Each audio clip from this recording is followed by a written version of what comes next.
Speaker, I rise on a matter of personal and collective privilege as the senior citizen. What is the nature of the personal and collective privilege of the Honorable Magsaysay? This has to do with the UN Convention on Senior Citizens. The Honorable Milagros Aquino Magsaysay has 10 minutes. Please proceed.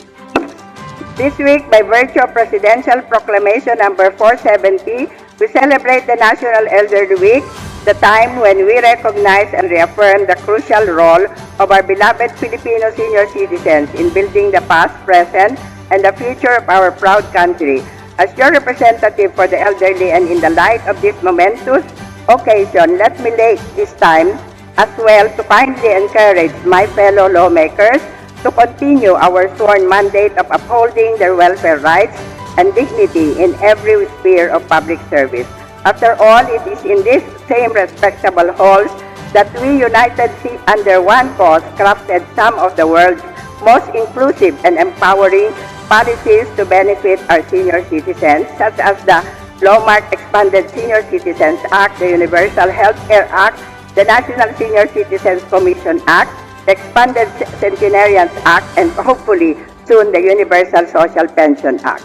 These laws have been instrumental in lifting 4 million of our senior citizens above the line of poverty, ensuring all our 12 million Filipino senior citizens of equitable and sustainable health care under the PhilHealth program, and provide us with the grace and dignity of living our twilight years with peace of mind, continued societal participation, and collective pride for our contributions in nation building. For this, you all deserve a round of applause.